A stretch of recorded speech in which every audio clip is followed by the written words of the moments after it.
Let's look at how to write names for compounds like these that are made of two nonmetals. The nonmetals are the elements to the right of the staircase on the periodic table. Now, compounds like these that are made of a nonmetal and another nonmetal, two nonmetals, are called covalent or molecular compounds.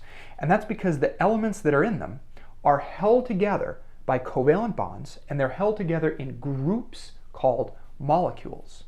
Now, the way we name covalent or molecular compounds is different from how we name ionic compounds. Ionic compounds contain a metal and a nonmetal. The metals are the elements here on the periodic table, and I've written in some of the most common. Some examples of ionic compounds and of how we name them are things like calcium fluoride and iron 2 oxide. So if you have to name a compound, the first thing you want to do is figure out what type of elements are in it. If the compound is made of a metal and a nonmetal, it's an ionic compound.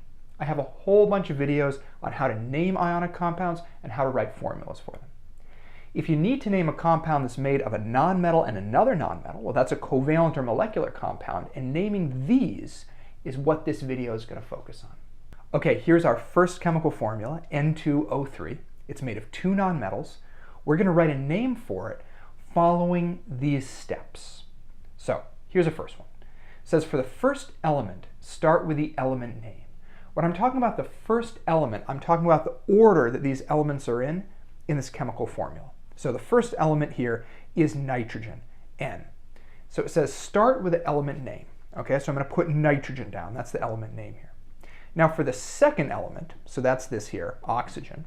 For the second element, start with the IDE name. Now the IDE name is the version of the element name that ends in IDE. These are actually the same names that we'd use to name negative ions. So we've got oxygen here. We're going to use its IDE name, which is oxide. Okay? So we got nitrogen and we got oxide. Now, use prefixes to show how many atoms of each type there are. The prefixes, here's a list of them, are like these little tags that we put on the front of each name to tell us how many atoms of each type we have. So N2, we got two nitrogens, which means that we want to use this prefix for two, di. So put that in front of the element name, dinitrogen. Now O3, which means that we have three oxygens. So I'm going to use the prefix tri here and write that in front of oxide. And so the name for this compound is dinitrogen trioxide. We put the element name here, we put the IDE name here, and then we use the prefixes to indicate how many atoms of each type we had. Let's look at a few more examples. P4S10. Okay, for the first element, we'll start with the element name. P is phosphorus. If you didn't know that, you could look it up on the periodic table. For the second element, that's S here, start with the IDE name. So S is sulfur, and its IDE name is sulfide. Okay, so those are the two names. Now we're going to use prefixes to show how many atoms of each type we have. We got P4, so that means we have 4 phosphorus atoms. So 4 is tetra. We use the tetra prefix, tetra. And then for sulfide, we got 10. So we'll use this prefix, deca. Deca. So the name of this compound is tetraphosphorus decasulfide. Let's move on. We're going to add a couple more steps to deal with more complex formulas. Here's the next step that we're going to talk about. Do not use mono on the first element. I'm going to show you what this means by working through naming this formula. We'll start it off just normally. So for the first element, start with the element name. That's carbon. And then the second element, which is fluorine, we use the IDE name, which in this case is fluoride.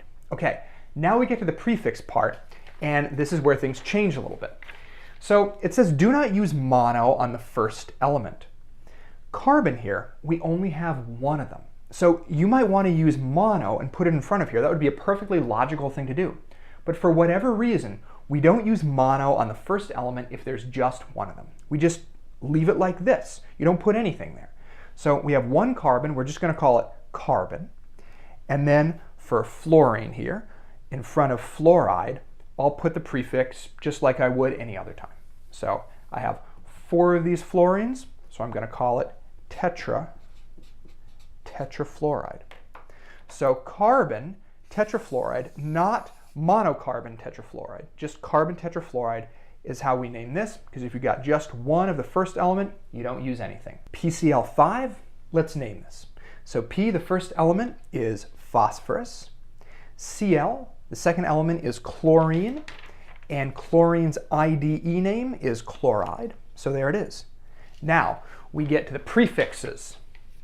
Phosphorus here, we only have one of them, so we're not going to use mono here. We're just going to keep it as phosphorus. And chlorine, we have 5 of those, so we're going to use penta here as the prefix. So it's going to be pentachloride.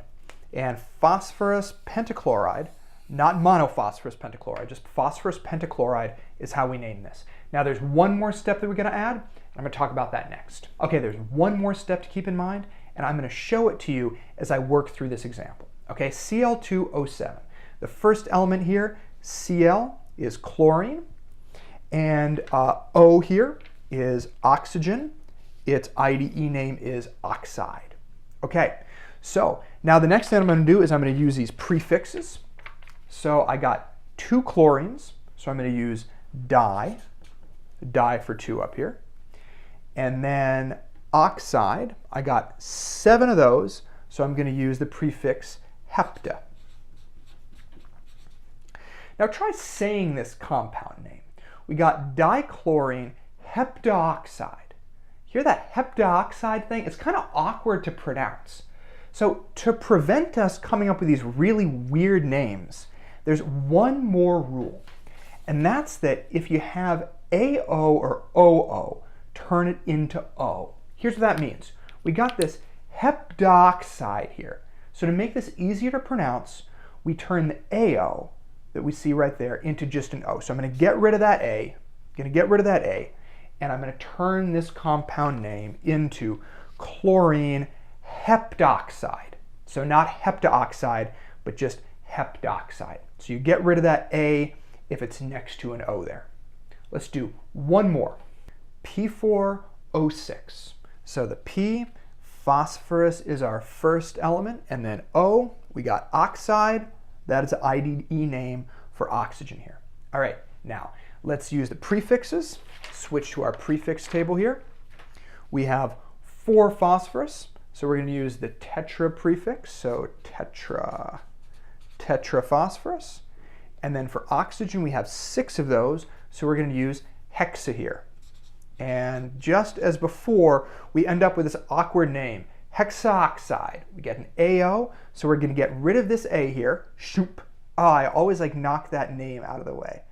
Hexaoxide, and that turns it into tetraphosphorus hexoxide. You know, I forgot to circle the name in the last one, and this is just so satisfying. So I did it really slowly to make up for the fact I didn't circle the last one. So we get rid of this. We get rid of this A here, tetraphosphorus hexoxide.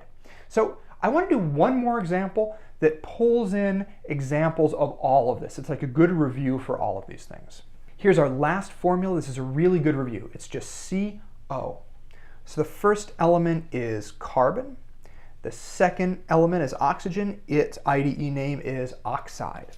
Okay, so now for the prefixes. Carbon, we've only got one of them. So remember, don't put anything in front of it. We just call it carbon. But we have one O, and if you have one of the second element, you do use a prefix. So we use the mono prefix here. So mono. Now monoxide gives us this same kind of weird pronunciation thing. It gives us an OO here.